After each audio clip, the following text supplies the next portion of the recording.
नीलाम्बुजश्यामलकोमलाङ्गं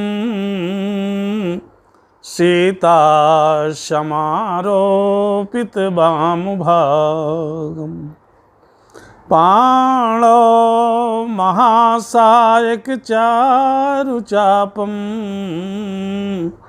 नमामि रामं रघुवंशनाथं। बोलो सियावर रामचंद्र की जय, उमापति महादेव की जय, पवन सुत हनुमान जी की जय। बोलो भाई सब संतन की जय। जय जय सीताराम, जय जय सीताराम।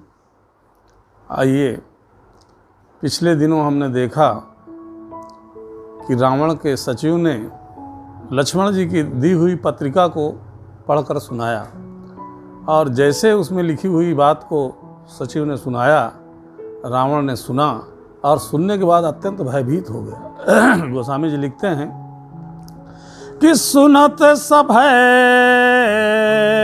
मन अरे मुख मुस्काई, कहत दशानन सबई सुनाई। भूमि परा कर गहत आकाशा, लघु तापस कर बाग विलासा। श्री राम जय राम, जय जय राम। श्री राम जय राम, जय जय राम। तो कहा सुखनाथ सत सब बानी, असमझौ छाड़ी प्रकृत अभिमानी। सुनहु बचन मम परिहर क्रोधा, अनाथ राम सन तजिए बरोधा। अरे अति कोमल रघुवीर सुभाऊ, अजद्यपि अखिल लोक कर राऊ। मिलत कृपा प्रभु तुम पर करी हैं, और अपराध नए को धरी हैं। जनक सुता अरे रघुनाथ दीजे, इतना कहा मोर प्रभु कीजय। तो जब ते ही कहा अरे देन बैदेही, चरण प्रहार कीन सठते ही। श्री राम जय राम, जय जय राम। देखिए,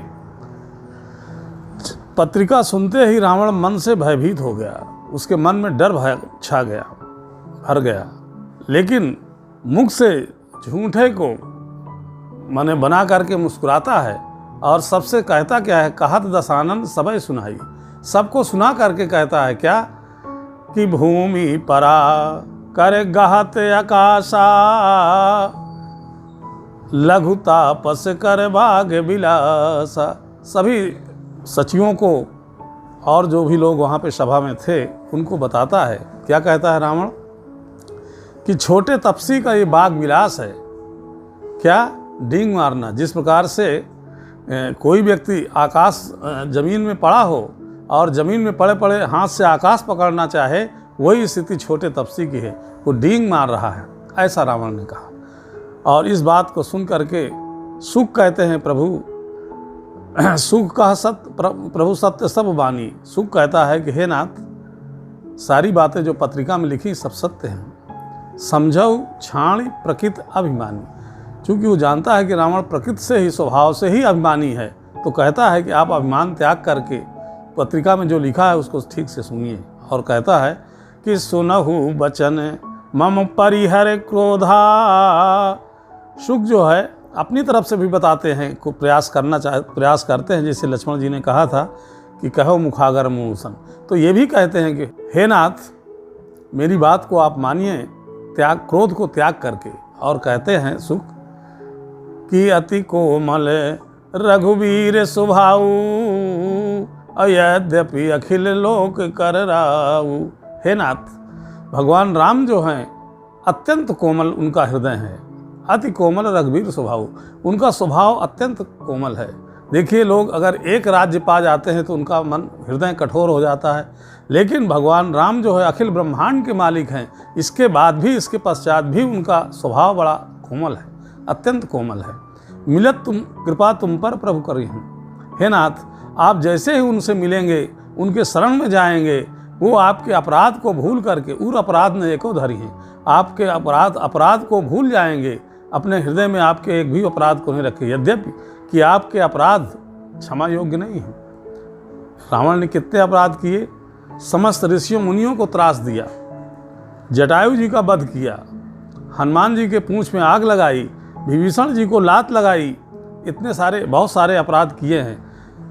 अपराध तो इसके क्षमा योग्य नहीं है, लेकिन भगवान इतने कोमल हैं, उनका स्वभाव इतना कोमल है कि वो आपके समस्त अपराधों को क्षमा कर देंगे। मिलत कृपा तुम पर प्रभु करी हूँ, जैसे ही आप मिलेंगे वो आपके ऊपर कृपा करेंगे। और फिर कहता है कि जनक सुता रघुनाथ दीजे, अब इतना कहा मोर प्रभु की जय। वो कहता है कि महाराज, जनक नंदिनी को आप भगवान राम को दे दीजिए, ये मेरी तरफ से मैं आपसे निवेदन करता हूँ कि मेरी बात मान लीजिए और जानकी जी को वापस दे करके उनके शरण में चले जाइए। जैसे उसने कहा माँ जानकी जी को देने की, तो क्या है, जब ते ही कहा अरे देन भय देही, चरण प्रहार कीन सठते ही, तो नाई चरण सिर चला सो तहाँ, अब कृपा सिंधु रघुनायक जहाँ। करी प्रणाम अरे निज कथा सुनाई, और राम कृपा आपन गति पाई। अरे ऋषि अगस्त की साप भवानी, और राक्षस भयो रहा मुनि ज्ञानी। श्री राम जय जय राम, तो बंदी राम पद बारहि बारा, मुनि निज आश्रम को पगधारा। तो विनय न मानत जलद जड़, विनय न मानत जलद जड़, अरे गए 3 दिन बीत, तो बोले राम सकोप तब, भय बिन होई न प्रीत। श्यावर रामचंद्र जी की जय। देखिए, शुक ने रावण से कहा कि अत्यंत कोमल स्वभाव के हैं, वो आपके अपराध को क्षमा करेंगे। यह जितनी भी बातें उसने कहा, सबको बड़े धैर्य से सुनता रहा रावण। लेकिन जैसे उसने जानकी जी को वापस करने की बात की कि वापस जानकी जी को उनको दे दो, इतना कहा कि रावण ने चरण प्रहार कीन सटते ही उसने चरणों से उसके ऊपर प्रहार कर दिया। और फिर वो शुक जो है, जिस प्रकार से विभीषण जी को चरण प्रहार किया था, और विभीषण जी रावण के चरणों में सिर नवा करके राम की तरफ चल दिए। यही इसी प्रकार से शुक ने भी, जैसे शुक को रावण ने लात लगाई, वैसे चरण बंद राम पर गए। मैंने जैसे चरण मारा तो इसने चरणों की वंदना की, चरणों में सर झुकाया और चला कहाँ, रघुनायक कृपा सिंधु रघुनायक जहाँ पे रघुकुल के नायक कृपा सिंधु हैं, वहाँ गया। और क्या कहता है कि करी प्रणाम अरे निज कथा सुनाई, और राम कृपा आपन गति पाई। भगवान राम के चरणों में प्रणाम किया और अपनी पूरी हिस्ट्री, पूरी कथा उसने अपने भगवान राम से सुनाया। देखिए, यहाँ पे ध्यान देने की बात यह है कि शुक ने भगवान राम को प्रणाम किया, भगवान राम को अपनी कथा सुनाई, अपनी कहानी सुनाई, और राम की कृपा से आपन गति पाई। राम कृपा आपन गति पाई, माने राम की कृपा से अपनी गति पाया। क्या गति? जो राक्षस था अब मुनि हो गया। राक्षस कैसे हुआ था, इस पे गोस्वामी जी लिखते हैं कि ऋषि अगस्त की सांप भवानी, राक्षस भयो रहा मुनि ज्ञानी। ये बहुत बड़ा ज्ञानी मुनि था, लेकिन ऋषि अगस्त जी ने इनको श्राप दिया था। उस श्राप से ये राक्षस हो गया था।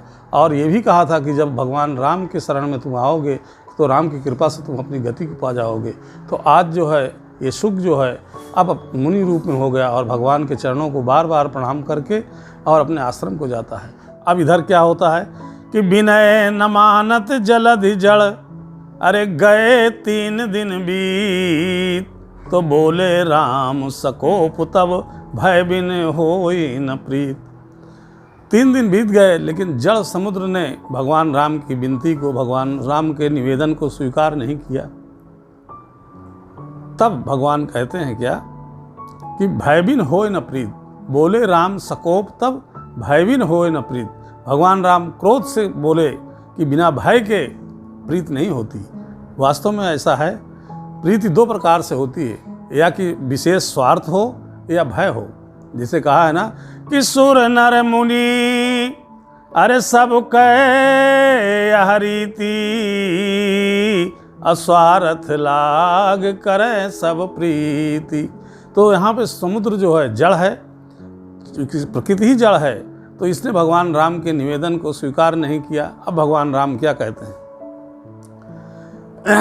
3 दिन बीत गए। देखिए, किसी भी तीर्थ स्थल पे 3 दिन के उपवास का शास्त्रों में वर्णन है कि 3 दिन उपवास करना चाहिए। भगवान राम 3 दिन बैठे रहे, उपवास किए, लेकिन समुद्र ने भगवान के निवेदन को स्वीकार न किया। तो भगवान कहते हैं कि लक्ष्मण बाण अरे सरासर आनू, अशोक हूँ बारिद विषि के कृषाणु। अरे 60 सन विनय कुटिल सन प्रीति, असहज कृपन सन सुंदर नीति। ममता रत सत ज्ञान कहानी, अति लोभी सन बिरत बखानी। तो क्रोधी सम कामी हरि कथा, अवसर बीज बय फल जथा। तो अस कही रघुपत चापू चढ़ावा, अहमत लक्ष्मण के मन भावा। तो संधान्यो प्रभु बिसिख कराला, उठी उदधि उर अंतर ज्वाला। मकर उरग झस गन अकुलाने, तो जरत जंदु जल निधि जब जाने। तो कनक थार भरी मन गन नाना, अभिप्र रूप आयो तजमाना। काटे ही पै कदली फलै, काटे पै कदली फरै। अरे कोटि जतन कोशिश, अब विनय न मान खगेश सुन। डांटे ही पै नीच, सियावर रामचंद्र जी की जय। भगवान राम कहते हैं लक्ष्मण बाण सरासरानु। भगवान राम ने कहा लक्ष्मण धनुष बाण मेरा लाओ, मैं अग्नि बाण से इसको अभी सोख लेता हूँ। और जैसे भगवान राम ने कहा, हम लक्ष्मण जी तो तुरंत लेकर के पहुँच गए। और क्या कहते हैं कि भगवान राम कहते हैं कि 60 सन विनय, दुष्ट के साथ विनम्रता, और कुटिल के साथ 60 सन विनय कुटिल सन नीति। और कुटिल जो व्यक्ति कुटिल हृदय का हो, उससे नीति की बात करना। और ममता रसद ज्ञान कहानी, और जो ममता से ग्रसित है, उसको अगर आप ज्ञान की बात कहें तो इनको कोई फर्क नहीं पड़ता, सुनते भी नहीं है। और फिर कहते हैं, भगवान राम कह रहे हैं कि अति लोभी सब, माने कामी हो, क्रोधी हो, लोभी हो। लोभी जो है व्यक्ति हो, लोभी से विरत बखानी, माने लोभी व्यक्ति से अगर वैराग की बात करिए तो वो नहीं सुनेगा, उसके समझ में नहीं आएगा। क्यों कि लोभी व्यक्ति जो है लेना जानता है, देना जानता ही नहीं। और फिर कहते हैं क्रोधी सम कामी हरि कथा, अवसर बीज भय फल जथा। क्रोधी से समता की बात करना, शांति की बात करना। और जो व्यक्ति कामी है उससे भगवान की कथा, हरि कथा की बात करना वैसे ही निष्फल होता है जैसे ऊसर में बीज बोना। ऊसर में एक तिनका भी, एक तृण भी नहीं उगता। अगर उसमें ऊसर में बीज बो दिया जाए तो निरर्थक जाएगा, क्योंकि उसमें कुछ उत्पन्न होता ही नहीं, पैदा होता ही नहीं। इसी प्रकार से ये जो 7 प्रकार के लोगों की बात बताई, इनको जो है ज्ञान की बात करिए, शास्त्र की बात करिए, इससे सब व्यर्थ जाएगा। तो अब भगवान राम क्या कहते हैं कि असे कही रघुपत चाप चढ़ावा, अयह मत लक्ष्मण के मन भावा। ऐसा भगवान राम ने कह के धनुष पे बाण संधान किया, और यह मत अर्थात ये जो भगवान राम ने अब किया है ये लक्ष्मण जी को बहुत भाया, अर्थात हम लक्ष्मण जी हर्षित हुए। लक्ष्मण जी की तो सलाह यही थी कि सबसे पहले ही उससे निवेदन करने की ज़रूरत ही नहीं थी। उन्होंने कहा था ना कि नाथ दयो कर कौन भरोसा, सोखी सिंधु करी मन रोखा, अर्थात आप क्रोध करिए और समुद्र को सुखा डालिए।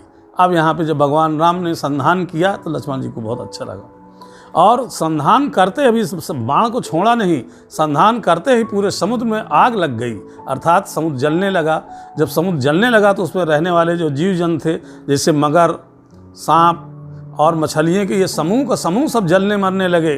तब समुद्र ने जब देखा कि सारे जीव जंतु मेरे अंदर जो हैं समुद्र में वो सब जल मर रहे हैं, व्याकुल हो रहे हैं, तो सोने की थाल में मणियों को लेकर के भगवान के सामने आता है।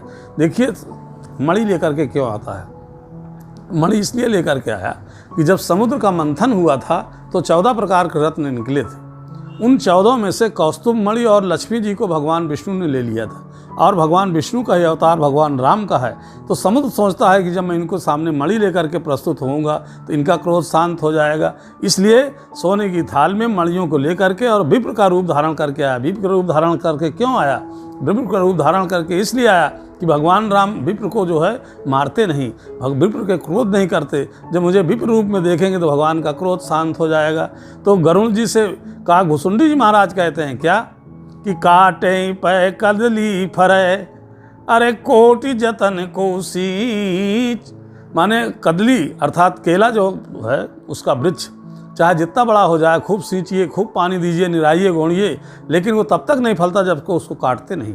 अर्थात केला को पेड़ को जब तक काटते नहीं तब तक वो फल नहीं देता।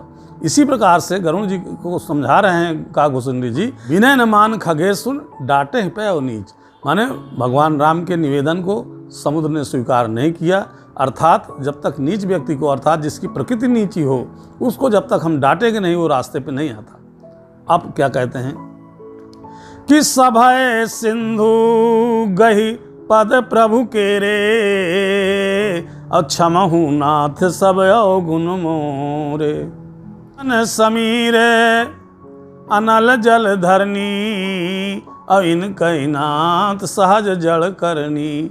तो सभय सिंधु, भयभीत होकर के डर से सिंधु जो है भगवान के चरणों में आकर के गिर गया, और अपने अवगुण, अपने दोष को, अपने अवगुणों को की क्षमा मांगता है, प्रभु मैं क्षमा करिए। भगवान क्षमा कर देते हैं और कहता है कि नाथ गगन समीर अनल जल धरनी, ये जो 5 तत्व हैं, पृथ्वी, आकाश, जल, अग्नि, वायु, ये सब जड़ हैं, ये आपकी माया से उत्पन्न किए हुए हैं। सृष्टि के रचना, सृष्टि के चलाने के लिए ये 5 जड़ हैं, और प्रभु इनका नाथ सहज जड़ करनी, इनकी सहजता से ही जड़ हैं, लेकिन इनकी जो करनी है वो संसार के रचना के लिए, संसार के चलाने के लिए इनको आपके ही द्वारा, आपके माया, आपके कहने से, आपकी माया के द्वारा ये उत्पन्न किए गए हैं 5 तत्व। अब क्या कहते हैं कि प्रभु भले कीन है, अरे सीख मोहि दीनी, अमर जादा प्रभु तुम्हारी दीनी। प्रभु भले कीन सीख मोहि दीनी, हे प्रभु आपने बड़ा अच्छा किया जो मुझे आपने शिक्षा दी। अर्थात भगवान राम ने जो धनुष पर संधान, बाण को संधान किया था, उसी की बात समुद्र कहता है कि प्रभु आपने मुझे शिक्षा दी, और ये तो आपकी मर्यादा, आपके ही बनाई हुई मर्यादा है जिसका मैं पालन कर रहा था। तो प्रभु आप ये बताइए कि कहता है कि ढोल गंवार, अरे शूद्र पशु नारी, असकल ताड़ना के अधिकारी। देखिए ये चौपाई में लोगों के द्वारा बहुत विवाद खड़ा किया जाता है कि ऐसा क्यों लिखा है गोस्वामी जी। देखिए कोई बात को किसने कहा है ये भी देखना पड़ता है। भाई ये जड़ समुद्र ये बात कह रहा है, भगवान राम नहीं कह रहे हैं, समुद्र कह रहा है, नंबर 1। नंबर 2, कोई भी शास्त्र है, जो धर्मशास्त्र हैं, वो समाज को जोड़ने के लिए है, ना कि समाज को तोड़ने के लिए। ये चौपाई जो है, चौपाई लोगों ने विवादित बना दिया है। थोड़ा सा मैं इस पर कुछ बोलने का प्रयास कर रहा हूँ, ध्यान से आप लोग सुने।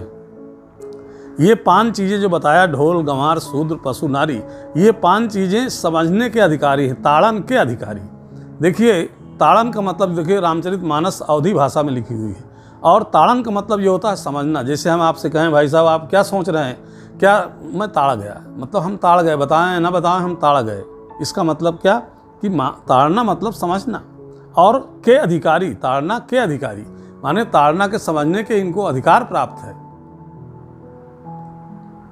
अगर हम अपनी तरफ से कोई शब्द लिख देंगे, जिससे ताड़ना में अगर हम प्रताड़ना का अर्थ बताते हैं, जो आजकल लोग बताते हैं कि तुलसीदास जी लिखे ना, ढोल गंवार शूद्र पशु नारी सकल ताड़ना, ऐसा कहने से समाज में फूटन होती है, समाज में दरार पड़ती है।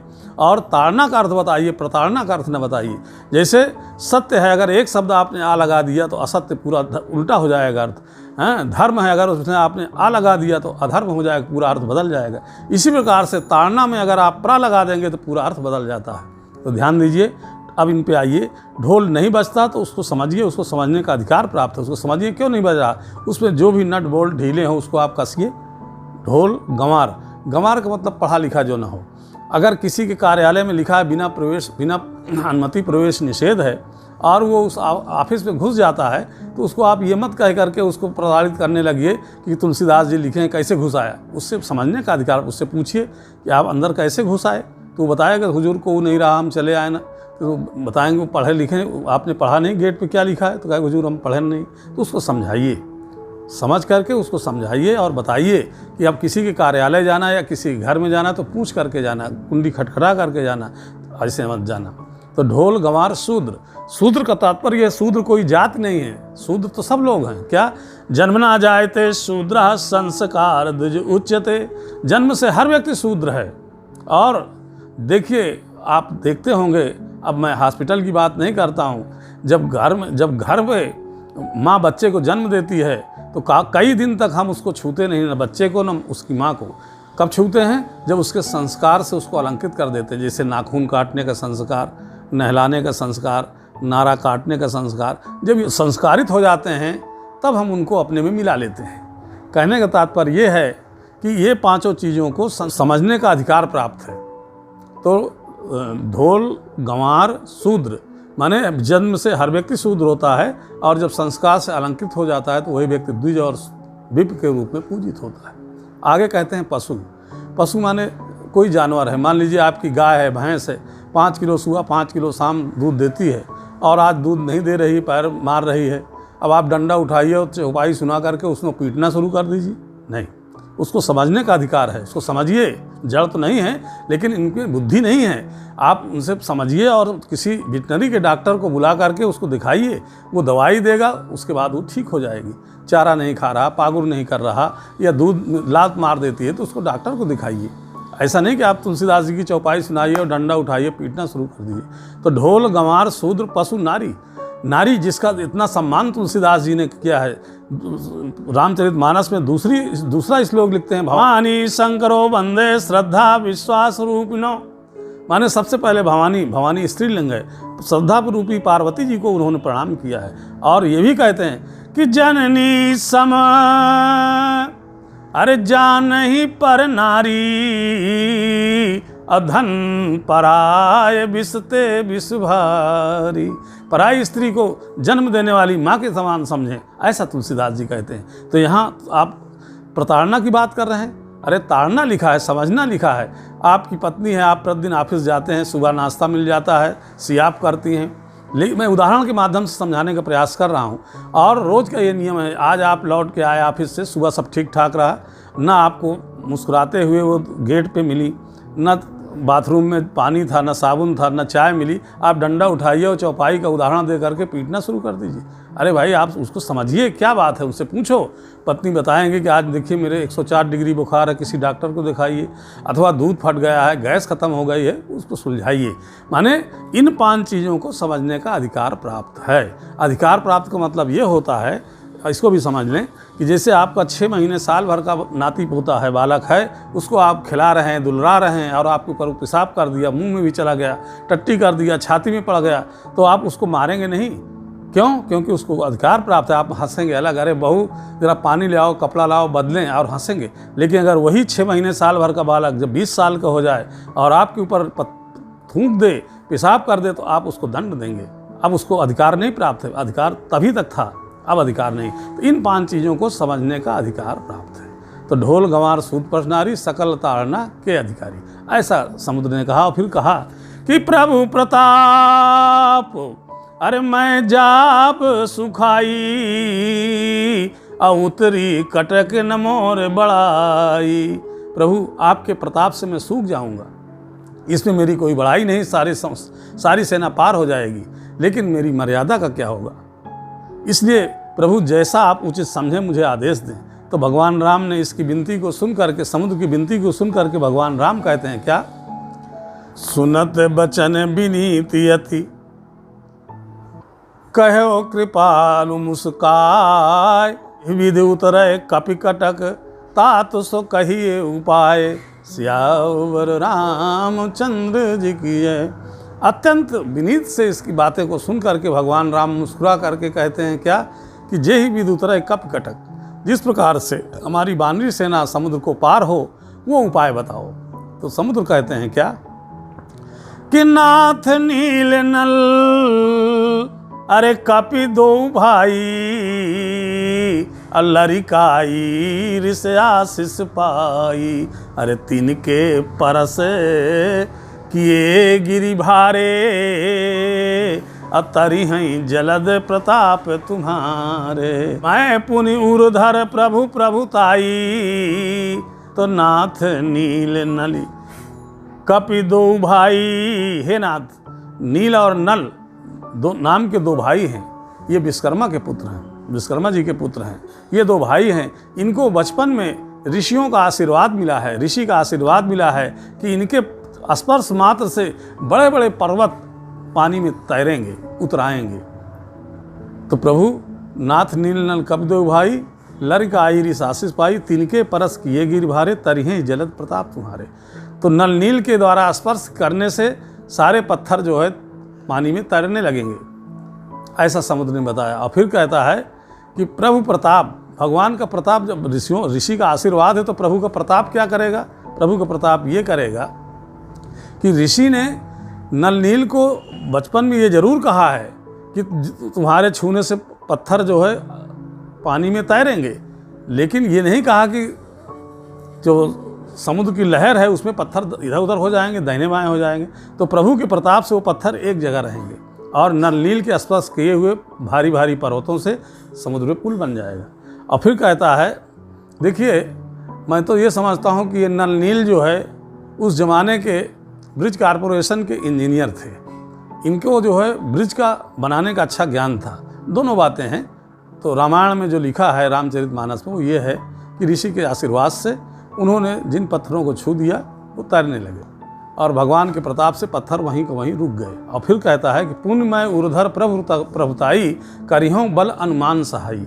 फिर प्रभु मैं आपके प्रताप को हृदय में धारण करके अपने बल के अनुसार मैं सहायता करूंगा। सहायता क्या करेगा ये समुद्र? समुद्र ये करेगा कि जो उसमें ज्वार भाटा उठते हैं, समुद्र में ऊंची ऊंची लहरें उठती हैं, उसको ये रोक देगा। इसका कहने का मतलब ये है कि मैं पुण्य उर्धर प्रभु प्रभुताई, प्रभु के प्रताप से, अपने नहीं आपके प्रताप से मैं ऐसा करूंगा, ऐसा बोले। फिर कहते हैं क्या कि ये ही विधिनाथ अरे पयोध बंधाई, अज्यों या सुजस लोक तिहु गाई। इस प्रकार से हे प्रभु आप समुद्र में पुल का निर्माण करिए, अर्थात समुद्र को बांधिए, और जिससे जो है त्रिलोक में आपका यश का गान हो। क्योंकि समुद्र में पुल बांधना कोई साधारण बात नहीं है। इस तरीके से जैसा मैंने तरीका बताया है उसके अनुसार आप समुद्र में पुल बनाइए, जिससे सारे तीनों लोक में आपका जय जयकार हो, आपका सुयश हो। निज भवन गौन्यो सिंधु सिरी, निज भवन गौन्यो सिंधु सिरी, रघुपतहि मत भायहु, या चरित कलिमल हर जथा मत दास तुलसी गायहु। सुख भवन संशय समन दमन, विषाद रघुपत गुणगना, तज सकल आस भरोस गाँव सुनहि संतत सठ मना। ऐसा उपाय बता करके समुद्र अपने भवन को जाता है और भगवान राम को उसका विचार जो है, उसका जो विचार उसने रखा, जो उपाय बताया, भगवान को अच्छा लगा। यह चरित्र कलमल हर जथामत दास तुलसी गायो। इस चरित्र को गाने से जो कलयुग के पाप हैं वो सब नष्ट हो जाएंगे। और फिर कहते हैं कि सुख भवन संशय समन दमन विषाद रघुपत गुणगना। भगवान राम के गुणगणों के समूह को गान करने से सुख की प्राप्ति होती है, विषाद का दमन होता है, संशय का जो संशय है वो उसका समाप्त हो जाता है। ऐसा कह के फिर अंत में कहते हैं कि तज सकल आस भरोस गाँवहि सुनहि संतत सठमना। गोस्वामी तुलसीदास जी अपने मन से कहते हैं, ऐ सठमन, तू समस्त संसार के विषयों को छोड़ करके, संसार की आशाओं को छोड़ करके भगवान राम का सुमिरन कर, भजन कर और गायन कर। ऐसा तुलसीदास जी कहते हैं। फिर अंतिम दोहा है सुंदरकांड का कि सकल सुमंगलदायक अरे रघुनायक गुणगान, असादर सुनहित तरहि भव सिंधु बिना जलयान। सियावर रामचंद्र जी की जय। सकल सुमंगलदायक कहते हैं कि समस्त सुमंगलों का देने वाला है क्या? रघुनायक गुणगान, भगवान राम के गुणों का गान करना, अर्थात भगवान के सुमरन करना, भगवान का ध्यान करना, जो भगवान के जो भी चरित्र हैं, जो लीलाएं हैं, उनको सुनना और गाना। क्या? सादर सुने ही तरह ही भव, जो श्रद्धापूर्वक, प्रेम पूर्वक, भावपूर्वक इसको सुनेगा, बिना किसी यान के भवसागर पार हो जाएगा, अर्थात संसार रूपी सागर से वो पार हो जाएगा। देखिए, एक चौपाई के माध्यम से मैं इसको सपोर्ट कर दूं। क्या कहते हैं कि तुलसी जिनके बदन ते, तुलसी जिनके बदन ते, अरे धोखे हु निकसत राम, अतिनके पग की पानहि, मोरे तन कै चाम। सियावर रामचंद्र जी की जय। अर्थात भगवान राम के चरित्र को गाना और भगवान राम के चरित्र को सुनना दोनों हमारे मंगलमय हैं। जितने भी अमंगल है उसको ख़त्म कर देंगे और हमको केवल जीवन में मंगल ही बचेगा। सकल सुमंगल, सारे सुमंगल, अर्थात धर्म अर्थ काम मोक्ष, जिसकी जो ज़रूरत होगी उसको वो प्राप्त होगा।